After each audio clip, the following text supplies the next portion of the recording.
এখন আমরা সরকারের প্রতি বলি, শান্তিপূর্ণ কথা, কোনো মারামারি কেতালের দরকার নাই। আপনারা এই সকল দূতাবাসকে বাংলাদেশ থেকে বহিষ্কার করে, ঢাকা ছাড়া কোথাও ভারতের কোনো দূতাবাস প্রয়োজন নাই।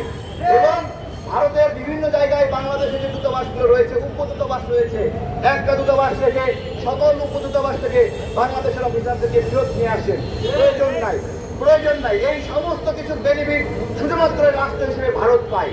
এবং ভারতকে ধন্যবাদ দেব আমাদেরকে সুযোগ দেওয়ার জন্য, আমাদের চিকিৎসা ব্যবস্থা সুন্দর করার জন্য। এখন আমরা ডাক্তারদের কাছে যাব এবং সবাই খেয়াল রাখবেন, কোনো ডাক্তার যেন সকাল 9টার দিকে যদি তাদের শিডিউল হয় এরপরে কর্মস্থলে না আসে। যদি কর্মস্থলে না আসে সেখানে লাইভ শুরু করে দেবেন যে অমুক ডক্টর এখনো কাজে জয়েন করে নাই, আমরা লাইভে সম্প্রচার করছি। কোনো হাসপাতালের ওয়াশরুম যদি নোংরা থাকে সেখানে বসে ওয়াশরুমে লাইভে আপনারা কর্ম সারবেন যে আমি এই নোংরা ওয়াশরুমে এখানে আমি এই হাসপাতালে কাজ করতে বাধ্য হচ্ছি। আপনারা সবাই দেখেন, আমরা আমাদের চিকিৎসা, আমাদের স্বাস্থ্য একটা সুন্দরভাবে সাজানোর সুযোগ পেয়েছি ভারতের চিকিৎসা বন্ধ করার জন্য। ওরা কত বড় উগ্র! ভারত নামের একটা রাষ্ট্রকে প্রণাম করলে স্বাস্থ্য সেবা দেবে, এইরকম উগ্র কথা বলে। আমরা কি বিনা পয়সায় সেখানে চিকিৎসা নিতে যাই? বলছি, আজকে এখানে বলছে না চিকিৎসা দেবে না, আপনারা 10 দিন যাওয়া বন্ধ করেন, ওরাই হাতে পায়ে ধরবে যে এগুলো নিষেধাজ্ঞা তুলে নেন।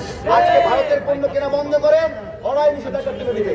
আমরা আমাদের কাজকে আরো সম্প্রসারিত করতে চাই। আমরা আমাদের ভারতের এই আগ্রাসনের বিরুদ্ধে আরো দৃঢ় আন্দোলন তৈরি করতে চাই, তবে সেটা সন্ত্রাস নয়, হিংস্রতা নয়। আমরা আমাদের ক্রয় সক্ষমতা দিয়ে ভারতকে জবাব দিব। আমরা এই ভারতের হাগু মিশ্রিত খাবার খাবো না। কি খাবো না? আমরা গোবর মিশ্রিত খাবার খাবো না। দেখেন, ভারতের এই খাদ্যপণ্য এবং মশলাগুলোতে গোবর এবং গোমূত্র পাওয়া গেছে, এটা ইউরোপীয় ইউনিয়নের প্রতিবেদনে বলা হচ্ছে। 27টি দেশে এগুলো নিষিদ্ধ করা হয়েছে। হংকং, সিঙ্গাপুর সহ বিভিন্ন দেশে ভারতের পণ্য নিষিদ্ধ করা হয়েছে। আমাদের দুঃখ লাগে যে আমাদের সরকার এখনো এই পণ্যগুলো নিয়ে গবেষণা করছে না। এই পণ্যগুলোকে সায়েন্স ল্যাবে পাঠান, সায়েন্স ল্যাবে পাঠিয়ে এগুলো গবেষণা করেন এর মধ্যে কি পরিমাণ গরুর গোবর এবং গোমূত্র আছে। এটাকে সিরিয়াসলি নিতে হবে যে গোবর এবং গোমূত্রকে আমরা ঘৃণা করি, আমরাকে নোংরা মনে করি। দুঃখের বিষয়, এগুলোকে ভারতীয়রা পবিত্রতা মনে করে খাবারের মধ্যে নির্দ্বিধায় এগুলো ছিটাই দিচ্ছে। আপনারা এ সকল গোবর এবং গোমূত্র মিশ্রিত খাবার খাবেন কিনা জিজ্ঞাসা করছি। আজকে থেকে আমরা নতুন মাত্রায় ভারতের পণ্য বর্জন এবং ভারতের আগ্রাসন বিষয়ে সচেতন হওয়ার জন্য আমরা ক্যাম্পেইন শুরু করব। আপনারা সেই ক্যাম্পেইন থাকবেন নি? সবাই থাকবেন নি?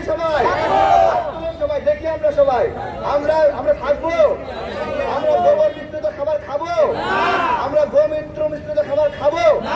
এবং আরেকটা প্রতিবেদন এসেছে, এদের যে বাসি নোংরা পচা রুটিগুলো এগুলো ব্লেন্ডার করে গুঁড়া করে মশলার সঙ্গে মিশাচ্ছে। এটা এমন একটা জাতি যারা মানুষকে ক্যান্সার আক্রান্ত করছে এইভাবে, এবং ক্যান্সার আক্রান্ত করে করে নিজেরাই চিকিৎসা বাণিজ্য করছে, ক্যান্সারের চিকিৎসা করছে। আমরা যদি শুধু ইন্ডিয়ার এই সকল ক্যান্সার আক্রান্ত হওয়ার সম্ভাবনাময় পণ্যগুলো বর্জন করি, আমরা ক্যান্সার থেকে এমনিতেই বাঁচে যাবো।